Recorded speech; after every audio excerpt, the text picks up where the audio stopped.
Bansal news की खास पेशकश में आप सभी का स्वागत है। इस बार हेल्दी वुमेन की खास पेशकश में जानेंगे और आपको बताएंगे कि कैसे आप हेल्दी रह सकती हैं, क्योंकि आज अंतर्राष्ट्रीय महिला दिवस है। तो आप सभी को सबसे पहले अंतर्राष्ट्रीय महिला दिवस की हार्दिक शुभकामनाएं।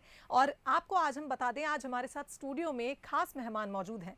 डॉक्टर दीप्ति गुप्ता जो सीनियर गायनेकोलॉजिस्ट हैं, डॉक्टर मानसी सक्सेना जो सीनियर फिजियोथेरेपिस्ट हैं और डॉक्टर पायल परिहार जो सीनियर डाइटिशियन हैं। आप तीनों मेहमानों का हमारे कार्यक्रम में बहुत बहुत स्वागत है। तो आप अपनी तमाम जिम्मेदारियों के बीच बिजी शेड्यूल में किस तरह से खुद को फिट रख सकते हैं, ये हम आपको बताएंगे। केवल एक ही दिन नहीं, अब हर दिन एक अच्छी सेहत का दिन होगा। तो चलिए आज के कार्यक्रम को शुरू करते हैं। हेल्दी वुमेन आयुष्मान की शुरुआत करते हैं। सबसे पहले तो मैं जानना चाहूंगी डॉक्टर दीप्ति गुप्ता आपसे कि आज महिला दिवस है और आप क्या संदेश देना चाहती हैं महिलाओं को, और आज किस विषय पर हम बात करने वाले हैं।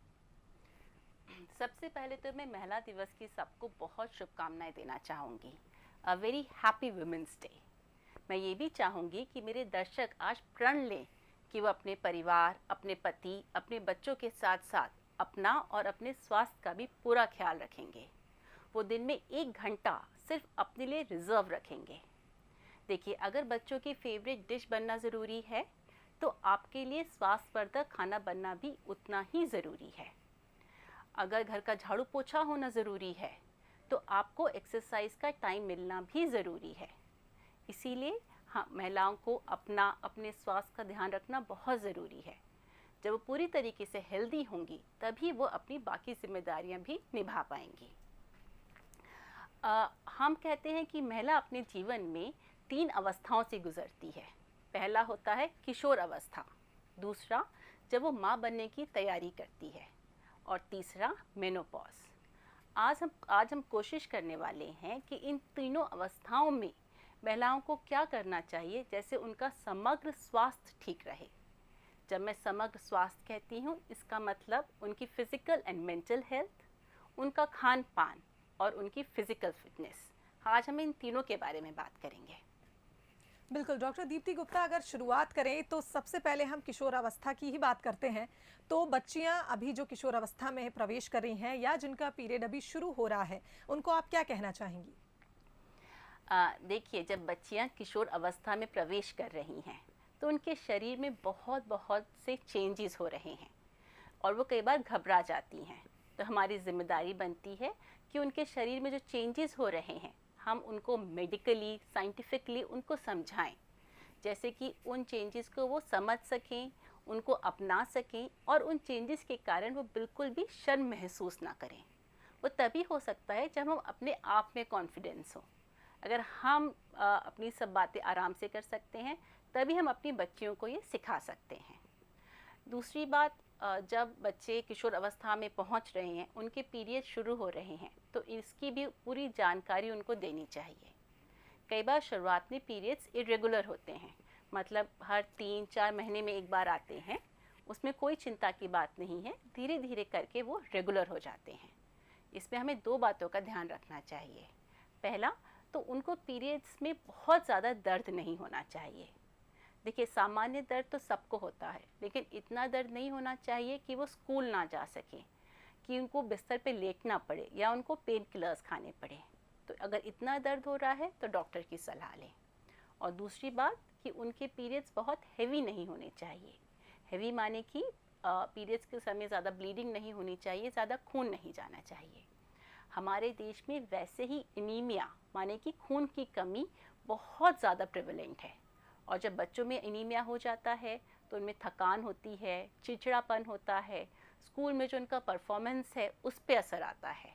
तो इस बात का बहुत ध्यान रखें कि बच्चियां पूरी तरीके से स्वस्थ हों, उनमें खून की कमी ना हो और वो कुछ फिजिकल फिटनेस कर रही हों।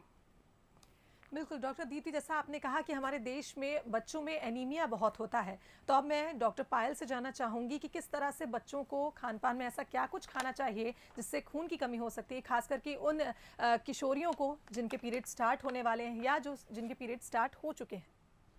जी, जो हमारा खून है वो फूड पे बहुत ज़्यादा निर्भर करता है, और हम कुछ भी चीज़ खाते हैं उससे खून बनता है। तो इसीलिए सबसे ज़्यादा ध्यान देने की ज़रूरत है कि बहुत अच्छी मात्रा में फलों का सेवन किया जाए। इसके साथ साथ खाना जो है सही समय पर खाया जाए। अगर बहुत अच्छे से स्पोर्ट्स में हैं आप और या फिर कोई ऐसी अदर एक्टिविटीज़ कर रहे हैं तो हाई प्रोटीन का ध्यान देना बहुत ज़्यादा ज़रूरी है। खाना बेसिक नीड है हमारे शरीर की, तो अगर हम हरी पत्तेदार सब्जियां खाएंगे तो वो भी काफ़ी अच्छा रहेगा। और गुड़ अच्छे से खा सकते हैं हाई आयरन के लिए। मिल्क एंड मिल्क प्रोडक्ट्स ले सकते हैं हाई प्रोटीन के लिए। इसके साथ साथ बहुत अच्छी मात्रा में अगर अंकुरित अनाज का सेवन किया जाए तो वो भी काफ़ी लाभदायक रहेगा। बिल्कुल डॉक्टर पायल, सही कहा आपने कि प्रोटीन और एक तरह से कहा जाए हरे पत्तेदार सब्जियां कही जाती हैं जिससे एनीमिया से बचा जा सकता है। अब बहुत ज़रूरी हो जाता है कि कम उम्र में ही अच्छी आदतें पड़ जाएं। तो डॉक्टर मानसी, आपसे मैं जानना चाहूँगी कि ऐसी कौन सी एक्सरसाइज हैं जो बच्चियाँ कर सकती हैं, और ख़ास करके एक मिथ है कि क्या पीरियड में एक्सरसाइज करी जा सकती है या नहीं की जा सकती, इस बारे में भी जानना चाहेंगे। सामान्यतः ये बोला जाता है कि पीरियड्स के दौरान एक्सरसाइजेज नहीं करना चाहिए, पर कुछ अच्छी आदतें खास तौर पे महिलाओं के जीवन में अगर शुरुआती दौर से डाल दी जाएं तो उनके आगे के भविष्य के लिए बहुत अच्छा रहता है। तो कुछ सिम्टम्स जो पीरियड्स के दौरान युवावस्था में सामना करना पड़ता है छोटे बच्चों को, वो ये होता है कि उनको ब्लोटिंग होती है, थकान होने लगती है, सिर दर्द होता है, ये तमाम सिम्टम्स होते हैं। तो उनकी ओवरऑल हेल्थ के लिए बहुत ज़रूरी है कि वो किसी न किसी प्रकार की एक्सरसाइजेज में अपने आप को इन्वॉल्व रखें। साथ ही आज की युवा पीढ़ी जो है वो ज़्यादा समय स्क्रीन या कंप्यूटर्स के सामने बिताती है, तो उसके लिए ये बहुत ज़्यादा ज़रूरी है कि वो बाहर निकल के कुछ गेम्स में इन्वॉल्व हो। बहुत ज़्यादा हैवी एक्सरसाइजेज नहीं करना चाहिए, बट किसी भी फॉर्म की कुछ एक्सरसाइज, कुछ नहीं तो साइकिलिंग, वॉकिंग, ये वो कर सकते हैं। तो ये बहुत बड़ी भ्रांति है कि उन्हें एक्सरसाइजेज नहीं करना चाहिए। एक्सरसाइजेज को बहुत शुरुआती तौर से अपने लाइफस्टाइल में डाल देना चाहिए। बिल्कुल डॉक्टर, अब आगे बढ़ेंगे। अब बात करते हैं उस अवस्था में जब महिलाएं मां बनने की तैयारी करती हैं। तो डॉक्टर दीप्ति गुप्ता, आपसे जानना चाहेंगे कि आप हमें बताएं कि क्या क्या कुछ सावधानियां हैं वो जो बरतनी चाहिए औरतों को जब वो महिलाएं मां बनने की तैयारी करती हैं। देखिए, ये भी महिला के जीवन का एक बहुत महत्वपूर्ण टाइम होता है। इनफैक्ट ये एक ऐसा टाइम होता है जब घर वाले भी उनका पूरा ख्याल रखते हैं। हमें ये समझना चाहिए कि प्रेगनेंसी के पहले आप जितनी हेल्दी होंगे, जितने स्वस्थ होंगे, आपकी प्रेगनेंसी भी उतनी स्मूथली जाएगी। तो अगर आप प्रेगनेंसी प्लान कर रहे हैं तो एक हेल्दी लाइफस्टाइल रखिए, अपना खान पान सही करिए और एक एक्सरसाइज रेजिम फॉलो करिए। अपना ब्लड प्रेशर कंट्रोल में रखिए, अपना वेट चेक करिए। और एक बहुत अच्छी बात है कि जब आप प्लान करना शुरू कर रहे हैं तो एक बार डॉक्टर से जाके मिलिए। अगर आप डॉक्टर से जाके मिलेंगे तो आपके कुछ टेस्ट होंगे, जैसे थायराइड देख सकते हैं, आपका शुगर चेक हो सकता है, आपका हीमोग्लोबिन चेक हो सकता है। तो प्रेगनेंसी के पहले अगर ये सब सही है तो प्रेगनेंसी के स्मूथली जाने के चांसेस भी बहुत बढ़ जाते हैं। इसके बाद जब एक्चुअल प्रेगनेंसी होती है उसमें भी ध्यान रखना बहुत ज़रूरी है। आपकी जो भी रेगुलर विजिट्स है डॉक्टर की, वो सब विजिट्स पे जाइए। आपके मन में जो जो समस्याएं हैं वो डॉक्टर के साथ शेयर करिए। जो डॉक्टर आपको आयरन, कैल्शियम, प्रोटीन या जो भी प्रिस्क्रिप्शन देता है उसको फॉलो करिए। और उसके साथ साथ हेल्दी हैबिट्स भी रखिए। अपना खान पान बहुत ज़रूरी है, स्पेशली प्रेगनेंसी में। बहुत सारे लोग चाहते हैं कि उनकी नॉर्मल डिलीवरी हो, उसके लिए भी बहुत ज़रूरी है कि आप कुछ फिज़िकल फिटनेस या कुछ एक्सरसाइज करते रहें। तो अगर आप अपने सब चीज़ों का ध्यान रखेंगे तो प्रेगनेंसी भी बहुत स्मूथली जाएगी। बिल्कुल डॉक्टर दीप्ति, और अगर बात करें गर्भावस्था की यानी प्रेगनेंसी में, तो खान पान का महत्व बहुत ज़्यादा रहता है। तो मैं डॉक्टर पायल से जानना चाहूँगी कि इस बारे में बताएं कि एक बैलेंस डाइट प्रेगनेंसी के टाइम कैसी होनी चाहिए। जी, प्रेगनेंसी में अधिकतर क्या महिलाओं की समस्या रहती है कि उनसे कुछ भी चीज़ खाते नहीं बनती है। तो उसका सबसे अच्छा सॉल्यूशन यह है कि अगर वॉमिटिंग बहुत ज़्यादा हो रही है तो थोड़ा थोड़ा कुछ भी चीज़, अगर लिक्विड्स आप ले सकते हैं तो प्रॉपरली लिक्विड्स लीजिए, फ्रूट्स खाने का मन है तो फ्रूट्स लीजिए, पर बहुत ज़्यादा हाई क्वांटिटी में शुगर का इंटेक कम से कम करें कि बहुत ज़्यादा शक्कर की मात्रा, जैसे कि हमने शेक बना के पी लिया, उसमें एक्सेसिव अमाउंट में शुगर नहीं लेनी है। इस चीज़ का ध्यान रखिए। थोड़ा बहुत शुगर का इंटेक चलेगा, कोई परेशानी नहीं है। इसके साथ जितने भी डॉक्टर्स, जैसे डॉक्टर्स प्रोटीन ऐड करते हैं, आयरन कैल्शियम बहुत ज़्यादा इंपॉर्टेंट होता है, तो वो प्रॉपरली लीजिए। फ्रीक्वेंट मील पैटर्न यूज़ कीजिए। इसका मतलब है थोड़ा थोड़ा खाना थोड़ी थोड़ी देर में खाइए, ताकि आप एक बार में अगर ज़्यादा खाना खा लेते हैं तो काफ़ी ज़्यादा पेट भरा भरा लगता है और वो काफ़ी लॉन्ग टाइम चलता है पेट में, बहुत देर से डाइजेस्ट होता है।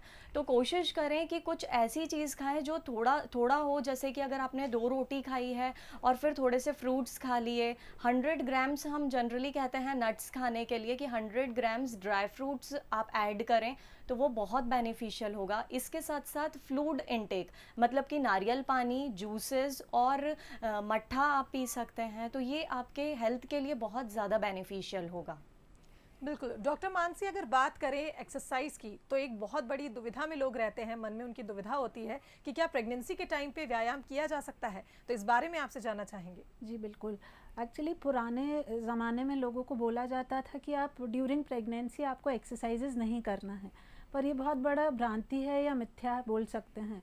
अगर आपको पूरी प्रेगनेंसी की ड्यूरेशन में हेल्दी रहना है और स्वस्थ रहना है, क्योंकि पूरे प्रेगनेंसी के दौरान में काफ़ी सारे आपके शरीर में चेंजेस होने लगते हैं, आपका पोस्चर बदल जाता है, तो और वुमेन को बहुत सारी चीज़ों का सामना करना पड़ता है, जैसे उसके मूड में चेंजेस होने लगते हैं, कुछ चिड़चिड़ाहट आने लगती है और काफ़ी एंजाइटी का सामना करना पड़ता है। तो अगर वो अपने आप को किसी भी प्रकार की एक्सरसाइजेज में इन्वॉल्व रखें, कुछ नहीं तो 30 मिनट की वॉकिंग अपने डेली रूटीन में शामिल कर लें। ये भी नहीं हो सके तो दिन में 10-10 मिनट करके 3 बार वॉक कर लें, या बहुत सिंपल एक्सरसाइजेज जिनको करने में उनको अच्छा लगे। हमारे मेडिकल टर्म्स में इसको एंटीनेटल क्लासेस बोला जाता है, जो आजकल अलग अलग ट्राइमेस्टर्स में प्लान करके और फीमेल्स को ट्रेन किया जा सकता है कि वो किस तरीके से नॉर्मल लेबर करने में हेल्प किया जा सकेगा उनको उसके एक्सरसाइजेस के साथ साथ। तो बट देयर आर कुछ कंडीशंस ऐसी होती हैं जहाँ पर कि उनको एक्सरसाइजेज नहीं करना है। अगर उनका ब्लड प्रेशर हाई है, प्लेसेंटा प्रीविया है, या कुछ मेम्ब्रेन में रप्चर है, या वो बहुत ज़्यादा एनीमिक है, तो उनको फिर उन हाई ग्रेड एक्सरसाइजेस को करने के लिए मना कर दिया जाता है। बट बाकी सारे दौरान वो तीनों ट्राइमेस्टर में ज़रूर किसी ना किसी फॉर्म ऑफ एक्सरसाइजेस को वो करते रहें, तो उनको प्रेगनेंसी को पार करने में बहुत आसानी हो जाएगी और बहुत स्वस्थ प्रेगनेंसी होगी उनकी। जी बिल्कुल। तो जैसा डॉक्टर ने बताया है कि एक्सरसाइज, बहुत से लोगों में मन में ये डाउट होता है कि क्या प्रेगनेंसी में एक्सरसाइज करनी चाहिए, लेकिन आज के समय में एक्सरसाइज बिल्कुल कर सकते हैं। सिंपल एक्सरसाइज कर कर हम प्रेगनेंसी में एक रूटीन बना सकते हैं कि 10-10 मिनट का वॉक ही हम कर सकते हैं, तो उससे भी काफ़ी एक्सरसाइज हो जाती है। अब बात करते हैं जब मेनोपॉज की स्टेज आती है महिलाओं के जीवन में, तो इस वक्त किन विशेष बातों का ध्यान रखना चाहिए, डॉक्टर दीप्ति आपसे जानना चाहेंगे। देखिए, मेनोपॉज एक बहुत ही नाजुक पड़ाव होता है महिला की ज़िंदगी में। उसने बहुत साल बहुत मेहनत करी है अपने परिवार के लिए, अपने प्रोफेशन के लिए, और ये एक ऐसा टाइम आता है जब कई बार बच्चे घर से बाहर जा चुके होते हैं, जिसको हम एक एम्प्टी नेस्ट सिंड्रोम कहते हैं। उनके शरीर में भी बहुत सारे चेंजेस हो रहे हैं। ओवरीज या अंडाशय में से अंडे बनना बंद हो चुके हैं, और जो फीमेल हार्मोन होता है ईस्ट्रोजन, उसकी मात्रा शरीर में कम होती जा रही है। इससे काफ़ी परेशानियां हो सकती हैं, जैसे चिड़चिड़ापन आ सकता है, हॉट फ्लशेस हो सकते हैं, डिप्रेशन की शिकार हो सकती हैं वो, उनकी हड्डियां कमज़ोर हो जाती हैं। जो ईस्ट्रोजन है उसके कम होने की वजह से वजाइना में ड्राइनेस हो जाती है, और जो पेल्विक फ्लोर मसल्स होती हैं, वजाइना के आसपास की मसल्स, वो ढीली पड़ जाती हैं। इसकी वजह से वजाइना में इचिंग हो सकती है, यूरिन लीक हो सकती है, और फिज़िकल रिलेशनशिप बनाने में भी प्रॉब्लम हो सकती है। ऐसे समय में बहुत कुछ कर सकते हैं वो। सबसे इम्पॉर्टेंट होता है कि अपने शारीरिक स्वास्थ्य के साथ अपने मानसिक स्वास्थ्य का भी ख्याल रखना। अपने आप को बिज़ी रखिए। इतने साल अगर कोई ऐसी हॉबी है जिससे आप नहीं कर पाए हैं, तब उस हॉबी को परस्यू करिए। मेडिटेशन कर सकते हैं। सेकेंडली, हम फिर से बार बार वही कह रहे हैं, एक्सरसाइज, फिज़िकल फिटनेस इस टाइम पे आई थिंक सबसे ज़्यादा ज़रूरी हो जाती है ये चीज़ आपके लिए। संतुलित आहार खाना बहुत ज़रूरी है। कई बार जो ईस्ट्रोजन है सोया प्रोडक्ट्स में मिलते हैं, तो अपने खाने में सोया की मात्रा बढ़ा सकते हैं। मान लीजिए इन सब से भी कोई फ़ायदा नहीं मिलता है, तो आप अपने डॉक्टर से मिलिए। हो सकता है कि आपके डॉक्टर आपको नेचुरल ईस्ट्रोजन्स जो नेचर में मिलते हैं वैसे कुछ ईस्ट्रोजन्स प्रिस्क्राइब कर सकें। और मान लीजिए इससे भी नहीं आपको आराम मिल रहा है, तो एक डिस्कशन के बाद आप HRT या हार्मोन रिप्लेसमेंट थेरेपी भी ले सकते हैं। बिल्कुल डॉक्टर दीप्ति, जैसा आपने बताया कि मेनोपॉज में आपको फिजिकली के साथ साथ मेंटली भी अपना ध्यान रखना है, और अगर बात करें डाइट की तो एक बहुत मुख्य भूमिका डाइट भी निभाती है। तो अब डॉक्टर पायल से मैं जानना चाहूँगी कि महिलाओं को मेनोपॉज के टाइम, जब मेनोपॉज हो जाता है उसके बाद किस तरह से खान पान में क्या कुछ बदलाव लाना चाहिए? जी, मेन्यूपॉज के टाइम जैसे ईस्ट्रोजन जो है सोया प्रोडक्ट्स में मिलता है, तो हम उसमें टोफू ले सकते हैं जिसे हम सोया पनीर कहते हैं। सोयाबीन की बड़ी ले सकते हैं। सोयाबीन की बड़ी भी आजकल काफ़ी मात्रा में यूज़ करी जा रही है और काफ़ी टेस्टी लगती है। सोया मिल्क भी आता है, तो सोया मिल्क भी ले सकते हैं। इसके साथ साथ कैल्शियम का बहुत ध्यान रखना पड़ता है, तो same milk and milk products में हमें कैल्शियम मिलता है। इसके साथ नट्स में मिलता है हमें कैल्शियम। इसके साथ एंटीऑक्सीडेंट्स का आप इस्तेमाल करेंगे तो बहुत ही ज़्यादा अच्छा रहेगा, जिसमें आप लिक्विड्स भी ऐड कर सकते हैं। जो जूसेस हैं उसमें एंटीऑक्सीडेंट रिच होते हैं वो। और पर ध्यान ये चीज़ हमें रखनी है कि डायबिटीज़ या फिर उसके साथ हमें और कोई परेशानी नहीं हो अगर हम कोई भी हेल्दी मील ले रहे हैं तो। जैसे कि फ्रूट्स हमने एंटीऑक्सीडेंट के लिए बहुत ज़्यादा मात्रा में खा लिया है, पर हमें डायबिटीज़ है तो वो हमारे लिए नुकसान करेंगे। तो एक बार डाइटिशियन की सलाह ज़रूर लें और अपना कैल्शियम, आयरन और रेगुलर लाइफस्टाइल जो है उसको बहुत अच्छा रखिए। बिल्कुल डॉक्टर मानसी, अब आपसे जानना चाहूँगी कि जैसा कि डॉक्टर दीप्ति ने कहा कि मेनोपॉज के समय हड्डियाँ कमज़ोर पड़ सकती हैं और पेल्विक फ्लोर की जो मांसपेशियाँ हैं वो ढीली पड़ जाती हैं, तो क्या इससे बचने के लिए भी महिलाओं को कोई विशेष प्रकार का व्यायाम करना चाहिए? जी जी जी, बहुत ज़रूर है कि मेनोपॉज, जैसे मैम ने बताया कि काफ़ी एक बड़ा बदलाव वाला स्टेज होता है, तो इस दौरान महिलाओं में कैल्शियम की बहुत ज़्यादा डिफिशियंसी होने लगती है, जिसकी वजह से ऑस्टियोपोरोसिस, जो बहुत कॉमन प्रॉब्लम काफ़ी सारी फीमेल्स फेस करती हैं। इसके साथ साथ हार्मोनल चेंजेस होने की वजह से फीमेल्स के अंदर स्ट्रेस है, एंजाइटी है, ये सारी समस्याएं तो आती हैं। उनमें बोन लॉस होने लगता है, पेल्विक फ्लोर मसल्स की कमज़ोरी होने लगती है। तो इस दौरान एक्सरसाइजेस के द्वारा आप अपनी हड्डियों को मजबूत स्टेट में रख सकते हैं। अच्छी diet, exercises, proper regime follow करें, और एक्सरसाइजेज में कुछ पेल्विक फ्लोर मसल के लिए, जिसे हम कीगल्स एक्सरसाइज बोलते हैं, उनको बराबर करके आप अपने पेल्विक फ्लोर मसल्स की मांसपेशियों को तंदुरुस्त रख सकते हैं। क्योंकि हार्मोनल चेंजेस इतने ज़्यादा हो सकते हैं, तो उसकी वजह से कई बार मोटापा और साथ साथ में शरीर की जो मांसपेशियाँ हैं उनमें काफ़ी शिथिलता आने लगती है। तो अगर आप रेगुलर एक्सरसाइजेस करेंगे तो उसकी स्ट्रेंथ को आप बना कर रख सकते हैं और स्वस्थ जीवन शैली को फॉलो कर सकते हैं। तो एक महिला के जीवन में 3 मुख्य अवस्थाओं के बारे में हमने चर्चा करी, किस तरह से महिलाएं अपने शरीर का ध्यान रख सकती हैं, खान पान का ध्यान रख सकती हैं और व्यायाम कैसे कर सकती हैं, इस बारे में हमने चर्चा करी। डॉक्टर दीप्ति, डॉक्टर पायल और डॉक्टर मानसी, आप तीनों का बहुत बहुत शुक्रिया कि आप हमारे कार्यक्रम में आई और इतनी खास जानकारी हम सभी को दी, खास करके जो महिलाएं आज हमारा कार्यक्रम दे रही हैं उनको दी। आपका बहुत बहुत धन्यवाद। तो इसी के साथ इस खास पेशकश में फिलहाल इतना ही। कल फिर हाजिर होंगे एक नई स्वास्थ्य संबंधित समस्या को लेकर, साथ ही बताएंगे उसके उपाय। दीजिए इजाजत, नमस्कार।